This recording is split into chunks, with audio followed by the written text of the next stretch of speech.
How you doing, buddy? I am well. How are you? Good. We're both like in our flannels. It's cozy. It decided to be spring again. Yeah. We're spooning in the virtual blanket fort. Yeah. Just you, me, and a bunch of flannel. Yeah. So much static electricity. Yep. So Ian, I am preparing for the road trip. That's right. Right. I have loaded up the albums that we have discussed. Amazing. Okay. So they are saved. They're downloaded just in case the internet drops out. Okay. And I can't remember if I told you, but I think I was having some problems with the Bluetooth audio quality on the GSF. Yes, you did mention this. Okay. So I was like, I'm doing tons of Googling and all kinds of stuff, trying to figure it out and trying to figure out a way to just like make it sound good. I put a CD in the CD player as my reference point, right? Smart. Did it also sound terrible? Sounded great. Okay, so I think it's just the Bluetooth connection. I think it's an old codec that's just not great. Yeah. So I was like, okay, how am I going to fix this? I plugged my phone into just the USB thing in the middle, right? Mm-hmm. My car thinks it's an iPod. Oh, sweet. It uses the USB as a line out. Apple stuff, and I'm sure Android still does this. It just shows up as a music playing device. Yep. And it sounds great. There you go. Problem solved. Exactly. I had like my USB-C audio, my FIO headphone amp and like a bunch of cables and stuff, and I was like, well, let's just try this first. Yeah. What happens though if you get a phone call? So if I get a phone call, it pauses the music. I have unpaired my phone Bluetooth from the car. Yeah. And so I just take the call, and I prefer to use my AirPods when I'm in the car to talk on the phone. Oh, really? Yeah. So I will throw an AirPod in, put it on noise canceling for that ear, because you can do individual ear noise canceling. Okay. Yeah, if you're only wearing one. But will it? Do you have to unconnect? Do you have to physically disconnect the phone? Because will it try to like send the microphone signal out? Nope. Okay. Yeah. Interesting. Okay. Right. That's why I was genuinely curious. No, it knows that I want to talk on Bluetooth. Thankfully. Yeah. Right. So I think I might have solved it with just a USB-C to A cable. Layer 1, baby. Right. And then that made me want to dig out my iPod. I was thinking about this the other day. I was like, oh man, I know where my iPod is. Is Dave still doing this like refurb the iPod things? I am. Yeah. I was thinking I might give it to Nico. Oh, yeah, absolutely. Yeah, I can totally fix that up for you. Yeah. Yeah. The most expensive part is the iPod. Oh, really? Yeah. Well, have you priced SSDs lately? Because micro SD cards, baby. Okay. Nice. Yep. Yeah. So I'll rebuild an iPod for you. I have another one that I want to rebuild as well. Yeah. Yeah. I've got a nice video. Yeah. From like 2005-6 era. Yeah. The best is it's called the iPod 5.5. It has the best digital to analog converter. The 6 and 7, the bigger ones, are not as good, and they're harder to open. So like the ones with the proper plastic front, that scratch up when you just look at them. Yeah. But because of the resurgence, people are making great applique screen protectors now that you just put over the whole front. That's awesome. Yeah. So I'm going to dig out my old iPod and just bring that along as well. Nice. But yeah, I have the albums. I am taking another stab at Boards of Canada because they are putting out a new album. Right? I didn't know that. Oh, that's awesome. Yes. Yeah. Out of nowhere. I think it's coming out May 26th. Oh, sweet. Yeah. And you're okay. And explain this to the people. Cause so when we first met and we were like told each other we're into music, yes, and we were feeling each other out like, oh, what do you like? What do you like? And I remember you saying that you like electronic music. And I think one of the first bands that I mentioned was Boards of Canada, because that was always a big deal in electronic music to me. And you were like, ew.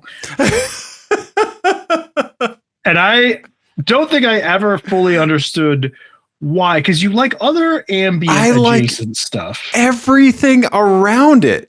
Yeah. It's one of those things. First of all, I don't think that they're bad. I don't think that they're great. They're insanely talented. They make beautiful music. Yeah. But there's something with them that I've just never quite vibed with, and I don't know why. Because I like everything surrounding it. Yeah. I like things that are more ambient. I like things that are more glitchy. I like things that are more sample based. Right? Like I like things with more breaks. Sort of at the nexus of all of that. Right. Yes. Yeah. And I don't know why, but I've listened to Music Has the Rights for Children. Yeah. Yeah. And Giodati or Giayaga did. I think they only had like 3 records, right? Those 2 in an EP, I think. That's right. Okay. And I think that's why this is such a big deal, is that they've been on hiatus forever. I think Giodati or whatever, however you say it, it came out in 2004? Something like that. Yeah. It's a long time ago. I mean, Music Has the Right to Children is like kind of regarded as a masterpiece, right? It was like 97, 98. Yeah, I think 98. Yeah, I think so. 97, 98. Yeah. Yeah. And it was like really ahead of its time. Yes. Yeah. It was one of those ones that like it just hit and shockwaves. Yeah. I don't know. And I don't think I'm like an electronic music snob where I'm like, it's Aphex or nothing. Like I love all kinds of electronic music, right? Yeah. Well, and I think we've talked about this before, but like since I've known you, in the time since I've known you, I feel like your palette has expanded quite a bit. Yeah, I think so. Yeah. So like it's fun to see you revisit things that when we first started talking music, you were like, no. Yeah. I don't know what it is. So I have both of the albums. I'm gonna take another stab at them. Yeah. You know, I don't know. There's just something. I think I think you helped me realize the severity of the musical rut I was in. You know, where I listened to a Venetian Snares album called Huge Chrome Cylinder Box Unfolding, because of course that's the name of a Venetian Snares album. Right. I challenge anyone to do this. I listened to that. That was all I listened to when I had a shitty 1990 Toyota Camry. That was in the CD deck, basically for the duration that I had that car. For honestly, like 4 or 5 months, that was the only CD I listened to. I don't know. Yeah. Great album. In my younger days, I wasn't as discerning with my music tastes. And at one point I had the Incubus CD. Oh, sure. Well, I like Incubus. I think, I don't know, for whatever reason, the end of this story might shed some light on this, but I listened to that record a lot. And then at some point I was like, oh, I don't like Incubus anymore. It might have something to do with the fact that I had it in my car, in my stereo, and then that stereo got stolen with the CD in it. And then I just didn't listen to that band anymore. Okay. Like that was just it. I was like, well, I guess that's it for my Incubus listening career.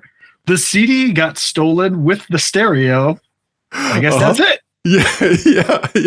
Like there's no like re-download it. It was just gone. Right. Like how I'm in an incredible marriage and I haven't listened to Interpol since. Right. Yeah. I was like, well, that's it for that. And it never once crossed my mind like I'm gonna buy it again. Sure. Just like chapter closed. Yeah. It was just like, well, somebody decided that whatever beer money they got for the terrible stereo I had in my car. Right. That was the end of that. I want to hear people's car stereo loss stories. Like if you're also an old person. Yes. And you had a system, or you've cobbled together enough money to get a Blaupunkt or an Alpine or a Kenwood, whatever it was. Yeah. Tell us about it. Like when you upgraded the stereo. Yeah. I mean, the kids these days, they don't know what it's like to have anxiety of like, oh, I got to get the faceplate off of my stereo. Yes. You pop the faceplate off, and then you got to stash it someplace in the car. You can get to it. Yes. But a thief won't see it. Exactly.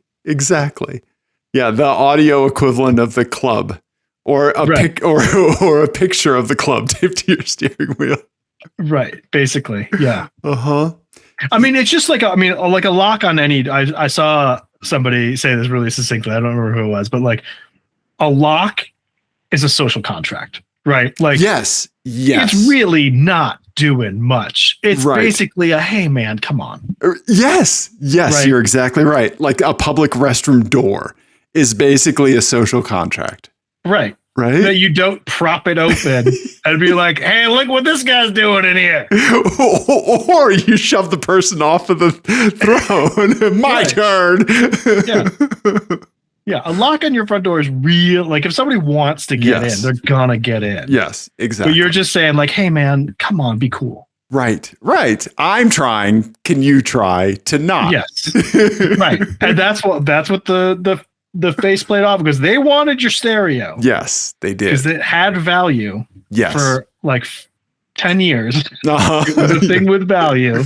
Yes. Aftermarket stereos. Mm-hmm. And you were just saying like, hey, I'm doing my best here. Right. We all know you could rip this thing out of the dash. Yep. In a minute. Yeah. But I'm going to make it just a little hard. I'm going to give you a little treasure hunt. Yes. To try to find the stereo. Did you ever take it with you? I used to, yes. Yeah. Really? I would take it with me. Like I worked at a grocery store for a while, so I would take it with me into work and just like, put it like on a little shelf where I was. Yeah. Okay. Yeah. I always just hid it from view in the car. I almost always did that outside of that circumstance. That's funny. Yeah. Right? Yeah. I went to the movies forever ago. I think it was when American Beauty was still in the theaters. That's a really long time ago. Yeah, well, I'm an old man. The movie came out in 2000. Yeah. My Nissan. Oh, no, this happened when I was still in Missouri. So maybe it wasn't that movie. But my little Nissan pick-em-up truck got broken into. Mm-hmm. And I was just talking to our buddy Sam Ferreira about this the other day. They stole my little Case Logic stack of 12 CDs. Oh, those bastards! Right, but left the stereo because they, I guess, didn't care to look for the faceplate, which was definitely somewhere in the car. It was a Nissan pickup truck. There's 3 places it could be. Right. Yeah. Right. Under one seat, under the other glove box. Yeah. Right. Yeah. I guess on the stereo is the 4th. But there was a Jurassic 5 EP, right? Oh yeah. So the first pressing of the Jurassic 5 EP had a completely uncleared sample that the later pressings did not have. I had the first pressing on, I think it was Thud Rumble Records. I can't remember the first label that they were on before like Interscope. Right? God, I haven't thought about Jurassic 5 in forever, but yeah. Well, then you're fucking awesome. But yeah, I know. You're right. But that CD was gone. Right. And so it was an instrumental track, and they spliced Led Zeppelin and Frank Sinatra together or something like that. Like Chemist very unclearable. Yes. Samples. Right. Yeah. Like the 2 most litigious, people in music besides Metallica. Or like the Beatles. Right? Yeah. Right. And so Cut Chemist had just like a quick like stitch of just like 2 bars or something, like 1 bar of both of those playing at the same time. And of course, like the later pressings, it just says edit for that section. So I was telling Sam about that. I was like, I had that because he was telling me about listening to J5. And he was like, "Oh, it's on YouTube. Go like here." And so I searched on YouTube, and on YouTube it has that version with the Frank Sinatra and Led Zeppelin. That's awesome. I don't think I've ever heard that. I'll have to check that out. It's just a snippet. Yeah, but the EP is great. I mean, I've seen Jurassic 5, way back at the Bottleneck in Lawrence and stuff. Yeah. What if it turns out that the person who stole that CD from you is the one who ripped it and put it on YouTube? You know what? If you're going to take my CD, at least give me a way to download it 27 years later at worse quality. You just come out to your car and there's just like a Dropbox QR code on your windshield. Yes. Sorry about that time. Yeah. Yeah. Your whole CD collection. I needed it. Yeah. I don't remember anything else I lost. I think I lost maybe Green Day Nimrod. Mm-hmm. Probably Clutch's self-titled album.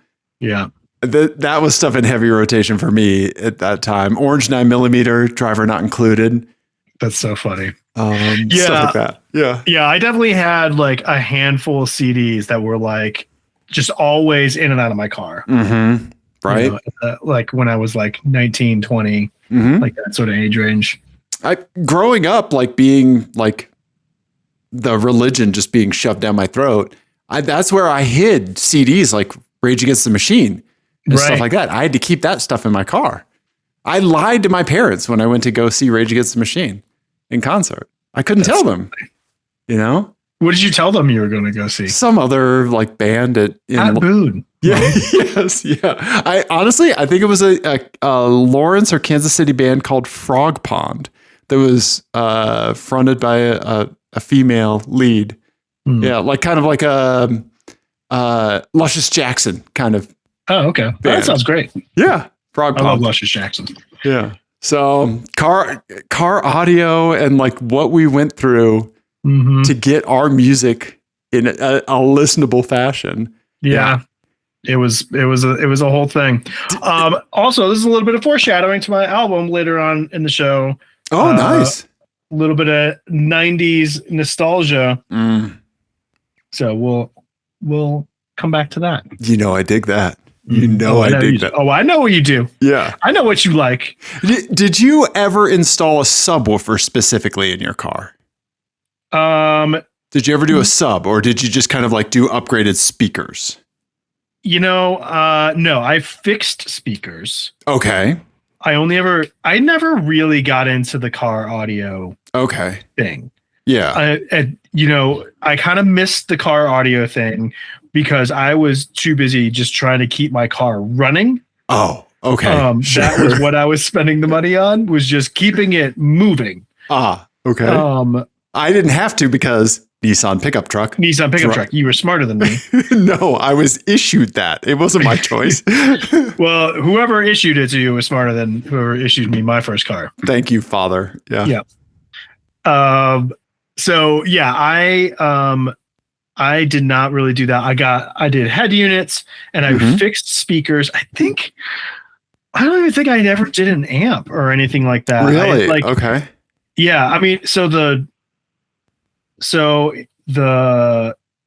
me run through my car. So the Audi, the first car, I did put a head unit and fixed speakers in that. Okay. And like had to get a little bit of like wiring replaced or whatever, because it was so old and ratty, that car. Yeah. So I did those two things, but they were like cheap. Even for the time, it was cheap. And then the Saturn that I had after that, I think I just did a head unit in. Okay. So I could get a CD player in it. Yeah.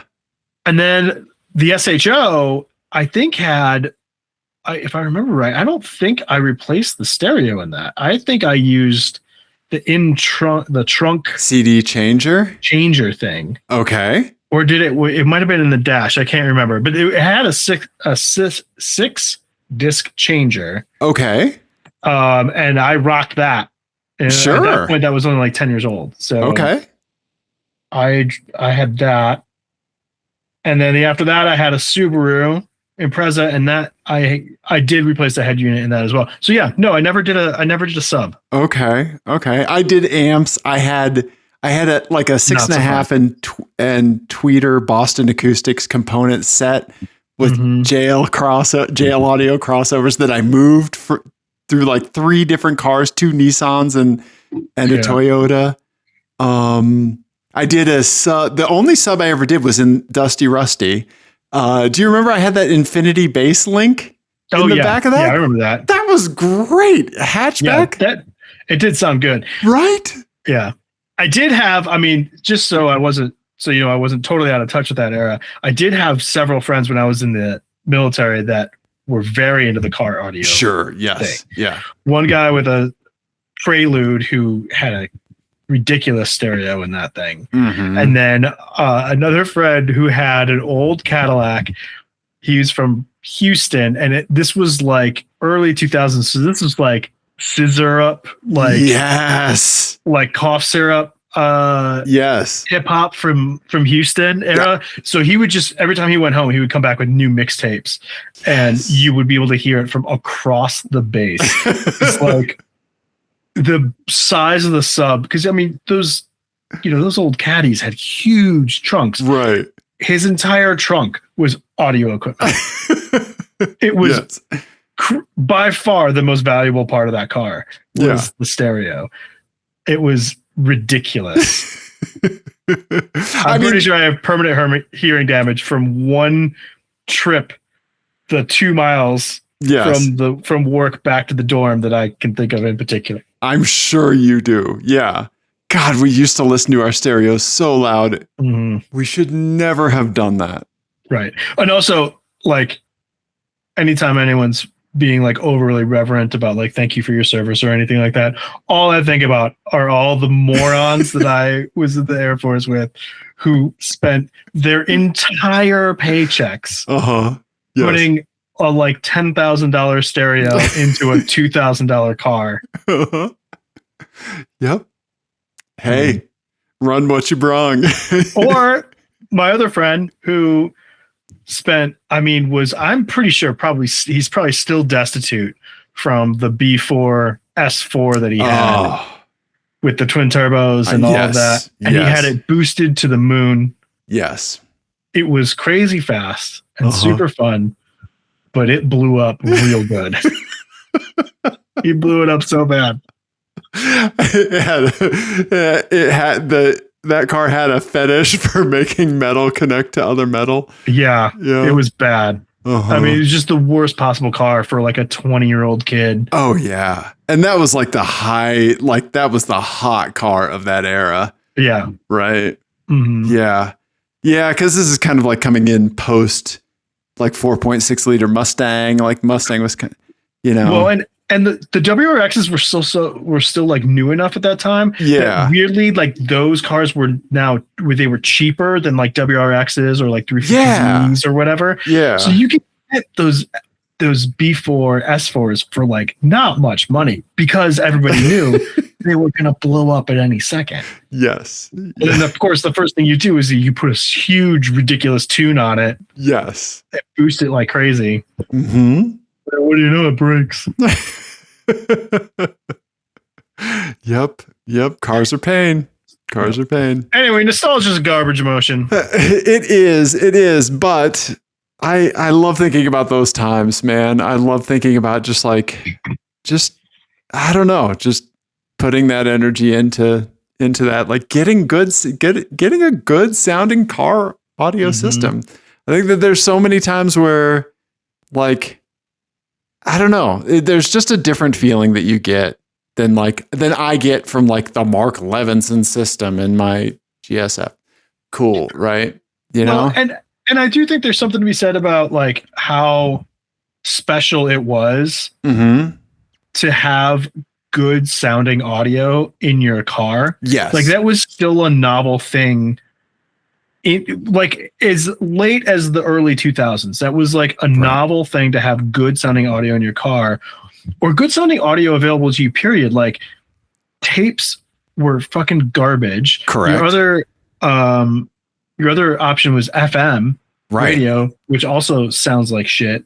Yeah. Like if you ever had the experience of like hearing a song that you heard a million times over FM radio and then you hear it like on CD or vinyl or something, and you're like, oh, that's how it's supposed to sound. Right.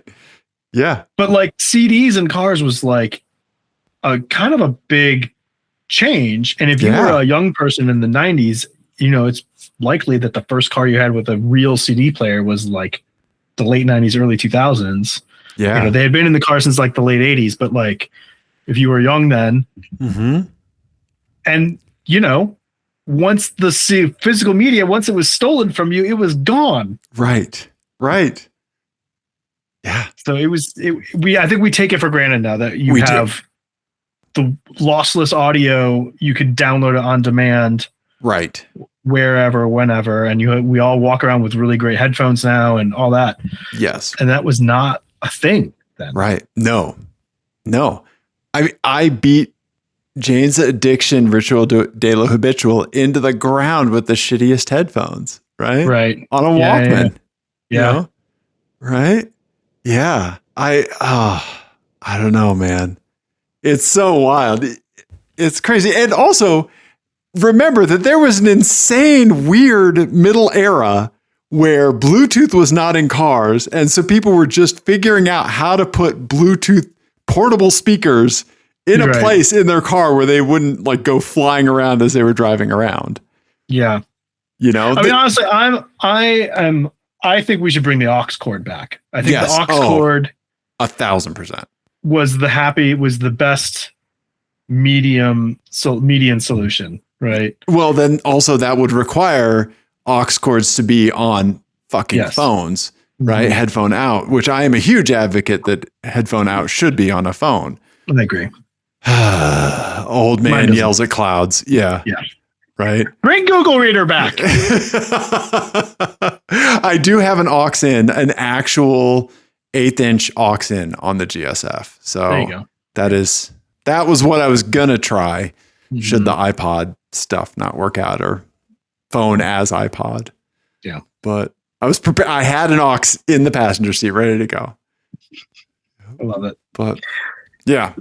So, well, what else do we want to talk about today? The other thing that I'm doing to get ready for the road trip is, and this is, I like that this is something I'm doing. So back in the serious car audio days, a lot of folks would remove the spare tire from their car to make room for like a subwoofer enclosure. Right. And this was when all cars came with spares. Yep. Okay. My GSF does not have a spare tire. I ordered a whole separate wheel and a tire, and I am traveling with that in the car. Nice. Okay. Yeah.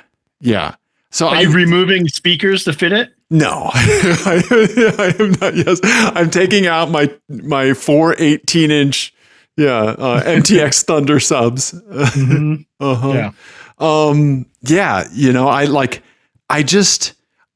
They make spare kits and stuff like that you can buy. Like, this is a problem that, people have developed solutions for. They come with like, a little jack and all that stuff, like all you need to, and like you put in your car and they make sure it's the right wheel bolt pattern and then that it won't mess anything up. But I don't want to have to just drive like 55 miles an hour like Sammy Hagar can't. And like I just want a whole ass wheel. So I ordered one from Discount Tire with a tire. It's got just a Hankook,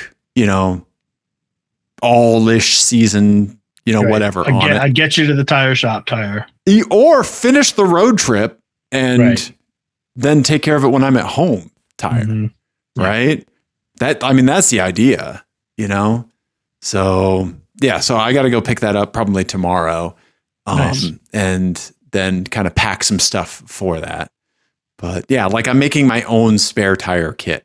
And it's going to take up a fair amount of space in the trunk, but what am I going to do? It's a solo road trip. So is there a spare wheel? Well, but I'm guessing the GSF wheel doesn't fit in it.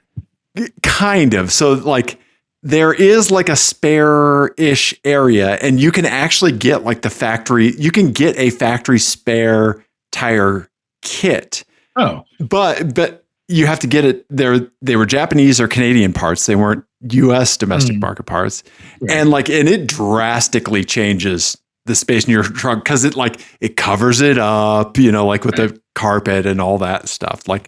I'm just throwing it in the trunk, Yeah. And so there's storage and stuff where a smaller spare, I think, would be should you peel out enough stuff. But, and I'll probably find all that when I do some sound deadening in the back there. But so not an easy and the button. Sound of that tire rolling around in the back. Yep. I found the other day, I have a little hook, a factory hook from underneath the trunk underside that flips down and you can put some grocery bags on it. There you go. Practical. Little grocery bag hanger as I'm Tokyo drifting around town. I love it. Yeah. So that's what I'm doing. If anybody else has done spare kit build out stuff or anything like that, let me know if you have any tips. Yeah. So, Okay. But well, what else we got? So we talked about a couple things over the past couple shows. One was what my Fiat 500 Abarth shifter boot should be. Yes. Jesse, I think I said a Lavazza. Yes. Jesse, of course, has the best answer. It should be a spaghetti print boot with a meatball shifter. Yeah. It was right there. Mm-hmm. Well done, Jesse. Thank you. Yeah. Yes. Absolutely. And we were talking about our favorite car album covers, or album covers with cars. Israel came in with 2 freaking heaters, dude. Okay, here you go. First one, EPMD, unfinished business. Right. Oh man, so good. So 80s. Right. A Camaro. And Mercedes. Is that an S class or a C, do you think? I think it might be an S. Yeah, or an E class maybe. Yeah. Right. Hilarious. And then Nico Case. Oh, yes. Right. Great pull on this one. Right. Is that a Mercury Cougar? Or is it a Cyclone? But it's probably a Cyclone, right? Yeah. Yeah. This is a fantastic album cover. Right? Oh, no, it is a Cougar. That is a Mercury that's what Cougar. I thought. Yeah. Yeah, you're right. Yeah, that's definitely a Mercury Cougar. Man, this is a great album cover. It's Nico Case jousting on a Mercury Cougar, classic Mercury Cougar. Right. It's a great record too. I bet. Yeah. This looks like something I would buy just on cover alone. Yeah, it's great. Yeah. Man, good pick on that one. The rare indie rock car album cover. Yeah. I mean, cars and rap album covers. I mean, oh my God. There's lots. Yeah. Yes. You just Google No Limit album covers and you're going to see so many. Right. I was also working in the music store when No Limit came up. And really? Yeah. So just seeing they obviously bought the pack of Photoshop filters for this. Yeah. And so seeing all of the No Limit album covers start to come through. Yeah. Great. Yeah. So okay. Absolutely. Good pick, Israel. That's awesome. Right. Thank you, Jesse. That. Thank you, Israel. Yes. Yeah. I love that. But yeah, I hear rumblings that you have a license plate game for me. Oh, I have a license plate game. Okay. And you know what? I think the last couple of titles that I had were kind of toned down. And I decided to remedy that this go around. This one's called Fire in the Disco, Fire in the Taco Bell, Danger, High Voltage. Wow. I saw a long title in our folder, in our current show folder, and I was like, I'm not gonna read that. I'm just gonna let it sit there, and I'm gonna let Ian. While I was making this, because I was inspired by the classic Electric Six song, Danger High Voltage. That's a lyric from Danger High Voltage. Okay. Fire in the Disco, Fire in the Taco Bell. Are you familiar with this song? No. I'm going to need, we're going to, I don't often insist on this, but I want us to, can we put an edit in? And then I want you to pull up the music video and watch it really quick, and then just we'll edit back to your reaction. Okay. Because it's something special. Fire in the... Well, it's called Danger High Voltage by Electric Six. Okay. Yeah, that's it right there. Okay. The video is wild. The song is amazing.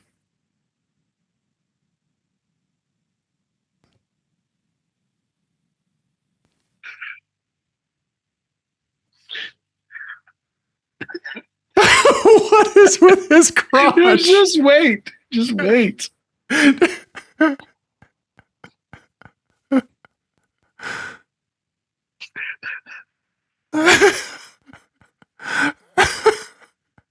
Those, did you recognize the voice coming out of the woman? Yes.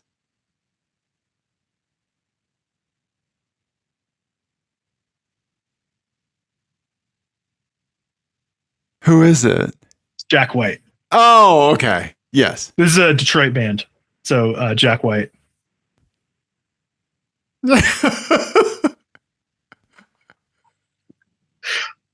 I mean, you get it. I do. Oh, this is the chorus, right? Yeah. Wait, your crotch doesn't do that? Every time you say high voltage. I like when he looked at her. Yeah. Oh, wow. Okay. Yeah. All right. I love this song so much. Do you not remember this? You've never heard this? I've never seen this before.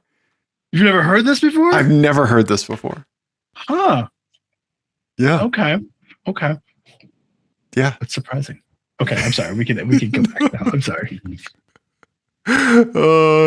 Here we go. Let's see if there's... Yeah. There we go. Okay. Yep. Guys, I just blew Dave's mind. I have never heard that before. I've never heard Electric Six. Okay. Yeah. This was a big song. Early 2000s again. Yeah. I think that's when I was deep in my music rut. Yeah. I can guarantee you this was huge. When this hit, it was nothing but huge chrome cylinder box unfolding happening in my ears. Well, I love this song. Unironically, it's a very silly, funny song, but it's got a great beat and it's super great. I love it. And it's unhinged. The music video in particular is unhinged. Yes. As you can see from the thumbnail, this is just when it's getting started. Yeah. Okay. So anyway, that's where the name of this license plate game comes from, a lyric from that song you were just listening to. Okay. Right in the beginning, he says, "Fire in the disco, fire in the Taco Bell." And I always think it's really funny. The way he enunciates it is... Yeah. That's how everyone should be saying Taco Bell. Yeah. And then Jack White sings the hook in the chorus. Nice. Hell yeah.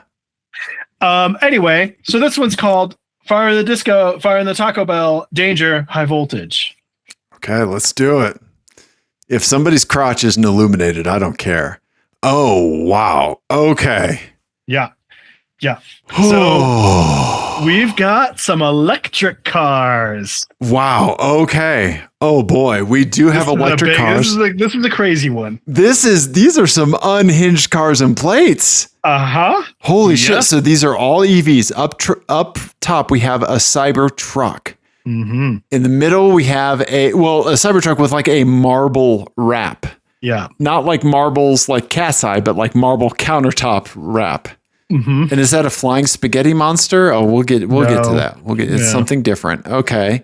Then we have a brownish reddish Rivian. Mm-hmm. And then we have a Dodge. No, this is a Chevy Blazer EV. Mm-hmm. One of the worst EVs to ever exist. Right? They went off on these on Tran Girlismo. Oh, really? Yeah. Oh, man. Yeah. The girls over there, not happy. Not a fan. Not fans, huh? Yeah.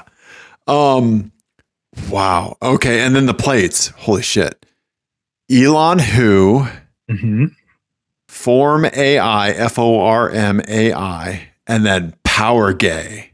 Yeah. I'm here for the Power Gay plate. Yeah. Right. I think these plates are a little crazy. I think Elon Who is like, I mean, so like put that on your license plate is a little out there. Obviously, I think Form AI. I think this is just somebody shilling for their AI company. Yes. That they maybe own or work for or whatever. Right. And then Power Gay, man, that's just a bold move. Yes. You got to respect it. 100%. I think like a plate like Power Gay makes me think about like seeing elements of gay culture that changed how I saw the world in a better way. Right? Like I remember this old graffiti documentary forever ago, and there was this guy in New York City called Earsnot, and he would just like throw up these just crazy just ink tags. And he mentioned in the documentary that he was gay, and he was like, yeah, I am gay, and if anybody has a problem, I will fuck them up. Like, and it cuts to him just like at the gym, just destroying weights. Right. And I was like, oh, all of the bullshit stereotypes that I have thought, and been taught my whole life up until this point, like that is all bullshit. This dude is the fucking man. Like gay can be so much more than my little idiot mind thought, right? And so like seeing Power Gay makes me think of that, like that moment, like, yeah, fuck yeah, right? That's awesome. I love it, oh man, okay. God, these plates are wild. Jesus Christ. I like Ian. Ian, you son of a bitch. Yeah. So the inkling is to put Elon Who on either the Rivian or I think or on the Cybertruck, like, I don't know. I'm kind of thinking, I don't think a Chevy Blazer EV person would put Elon Who on it. Okay. I don't think so. We're doing some zoomies and enhances. Yeah. The Cybertruck, it's got a weird little like, is that Cerberus, the three-headed dog from Cerberus? Oh, maybe. Yeah. And yeah, from Greek mythology. Oh, that's a good pull. I didn't put that together, but yeah, maybe. Let's pretend I don't. I learned that in school and not from the video game Hades, because that's where I really learned it, was from Hades. That's funny. Which is an amazing game. I don't know if you've played it. I don't think I ever played that, but that's really funny. Yeah, I don't think that you would get into it like you did the Balatro, but yeah. Oh, and it's the Foundation Edition or whatever. Oh, how can you tell that? Oh, it does say that up there. Oh, yeah. So the Founder Edition or whatever. Foundation, what's it called? I don't know. Okay. God, that looks horrible. Okay. Then the Rivian, the R1S. Got some tint, the standard roof racks, no trailer hitch. This is the Rivian SUV. And then oh my God, the Chevy Blazer EV. Oh God. Look at how. I've actually been in one of these. Yeah? Yeah. Look at how fucked up the headrest looks. Like, is the headrest damaged? It looks like it's sitting at a weird angle. It does look weird. Oh, you know what? I think that is the a shadow cast by the sticker in the upper left-hand corner of the windshield, and I think it's making it look, because it's the pillar. Oh, it's the shadow of the pillar and the sticker. But then, and like, it's making it look. Yeah, but this line here for the headrest, I don't know. What does the driver one look like? Not that. I don't know. Or maybe it's just down and like that. I think it's just down and forward a little bit more than the driver one. Okay. Yeah. I think that's an optical illusion. I mean, I'm not going to defend any General Motors project, but yeah.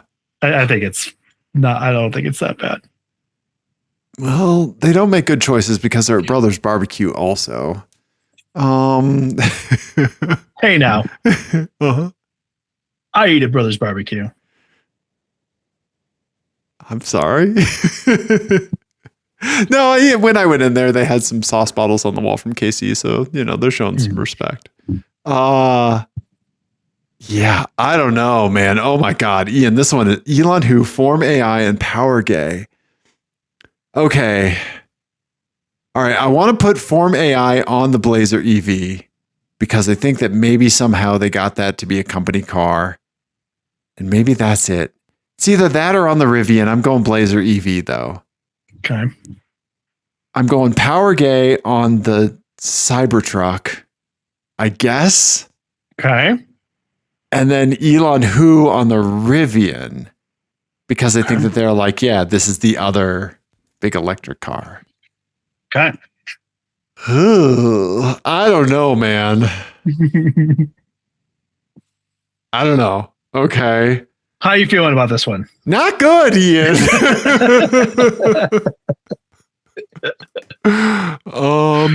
Okay. Can I look at the solution? I think I'm locked in. Please do. Please Okay.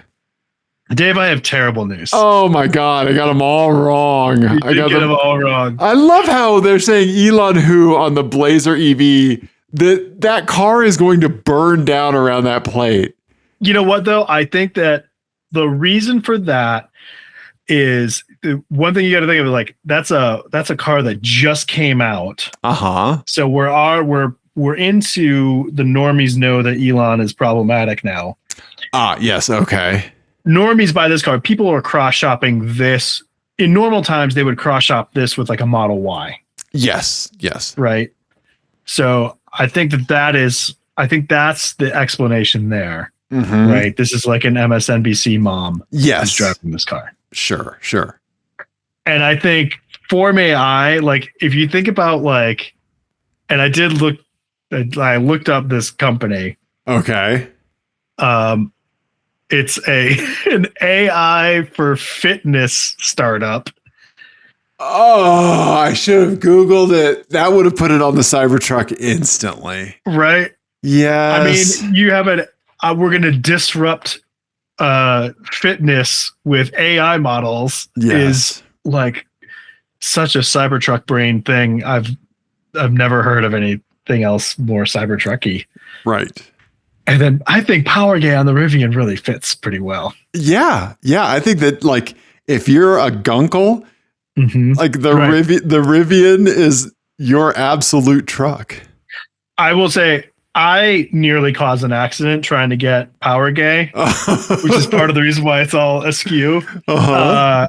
But I was very happy. And I think honestly, the cop would have been understanding had I been arrested for causing an accident to get that plate.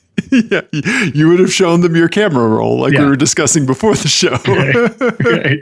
Oh, you do this a lot. Right. Uh-huh. Wow. Boy.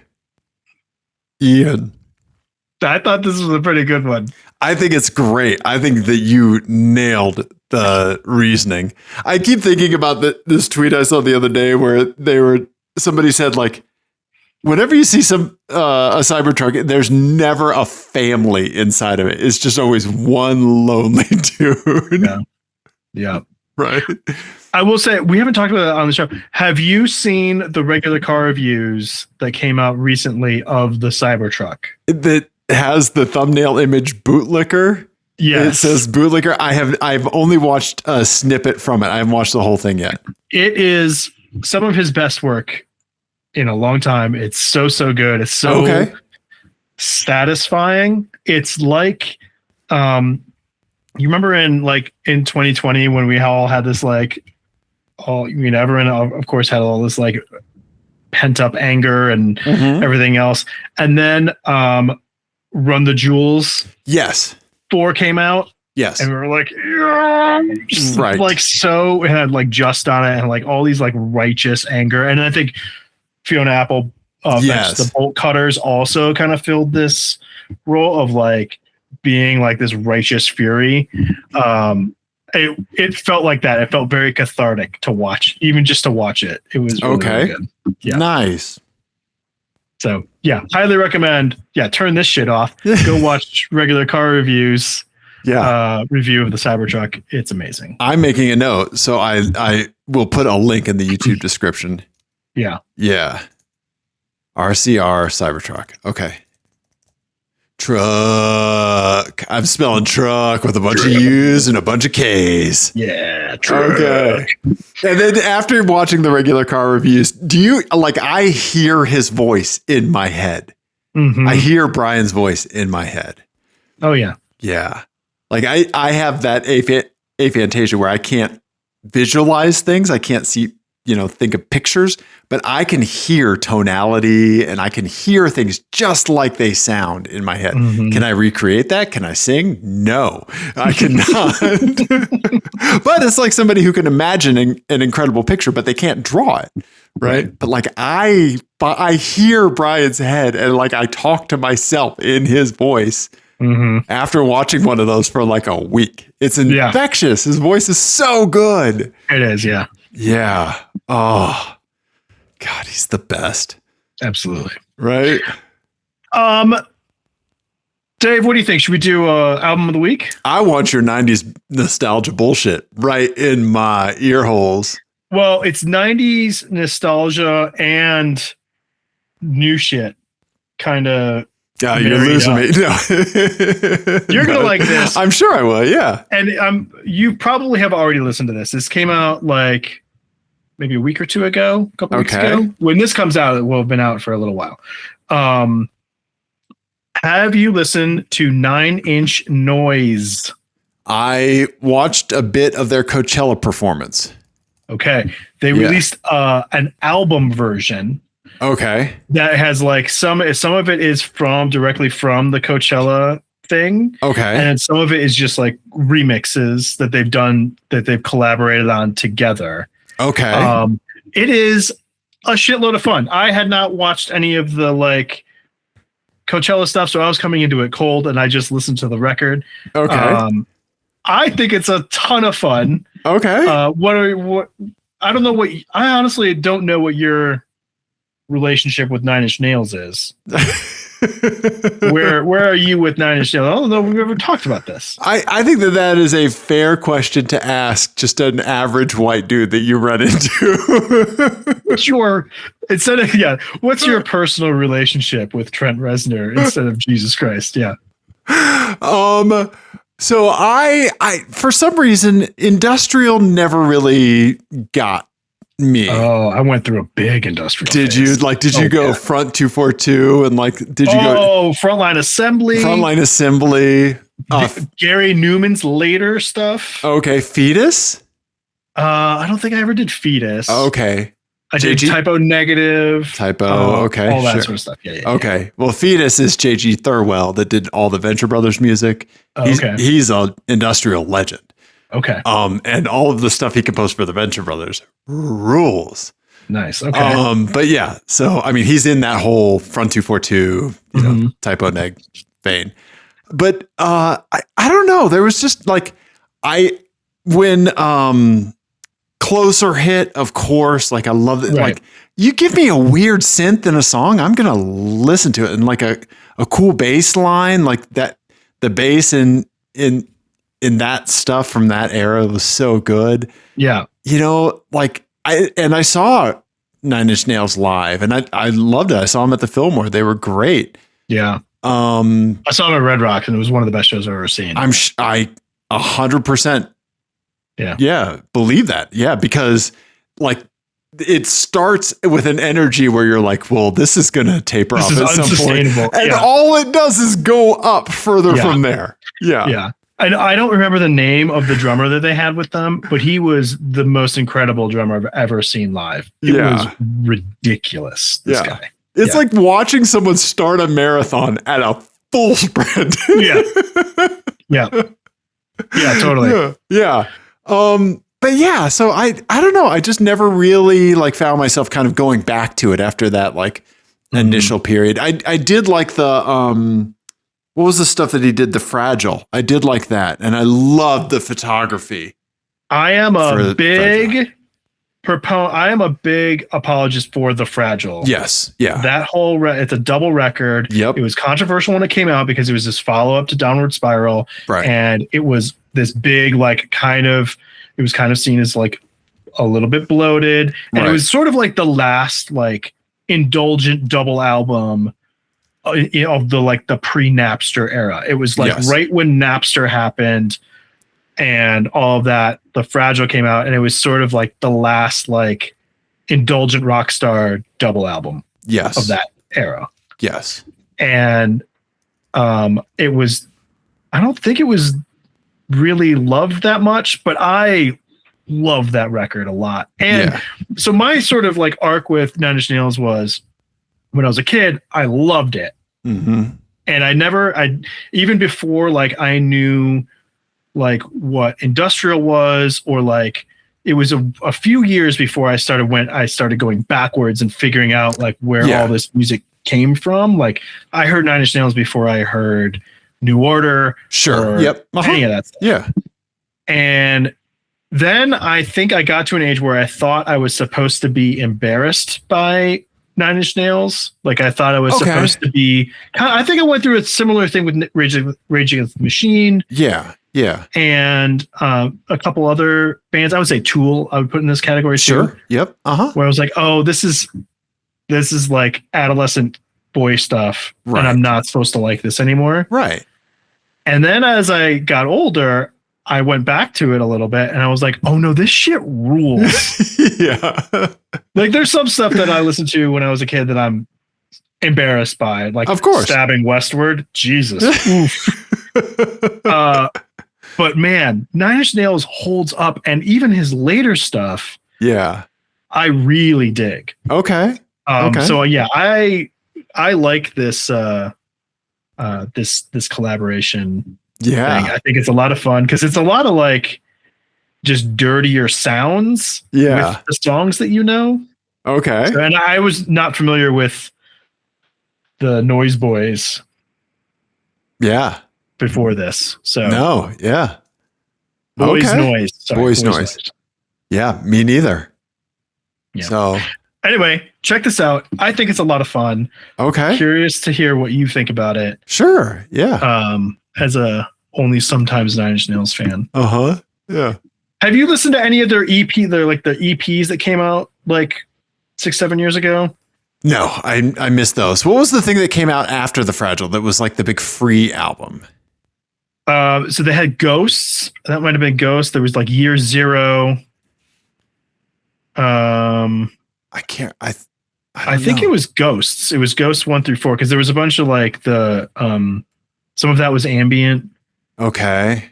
I don't know. Yeah, this one. Whatever the photography was for this one. Yeah, Ghosts. Mm. Yes.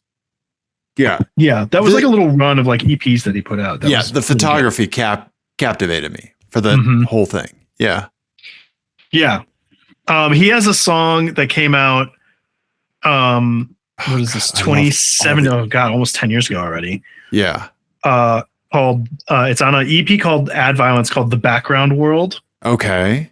And I love a song that devolves, that like falls apart as you listen to it. Okay. And so it gets into this loop that has like a missing beat in it. Okay. So it never resolves, but then it loops back. But each loop, it degrades. Ooh. So by the end of it, you're listening to static. And the cool thing is that the number of loops is the number is how old he was when he recorded it. Oh, okay. It's really cool. It's a great song, and it's really like it's just a lot of tension when you're listening to it because it skips this beat and you want that closure. And it happens like 50 times because he was like 50 when he recorded it. Okay. And every time you're like, God, got me again. Okay. Yes. Okay. Yeah. Wow. It's a really cool song. Okay. I think I'll go back through some of that stuff. Yeah. Nice, man. Okay. I think we did a car show. We did. I want to Yeah. hear about what everybody is embarrassed that they listened to when they were a teenager. Yeah, that you listen to on the system that you put in your car. Right. Yeah. 720-515-1391, apexadjacent@gmail. I'm on Blue Sky Apex Adjacent. Everybody, thank you. We love you. Goodbye. Fuck ice.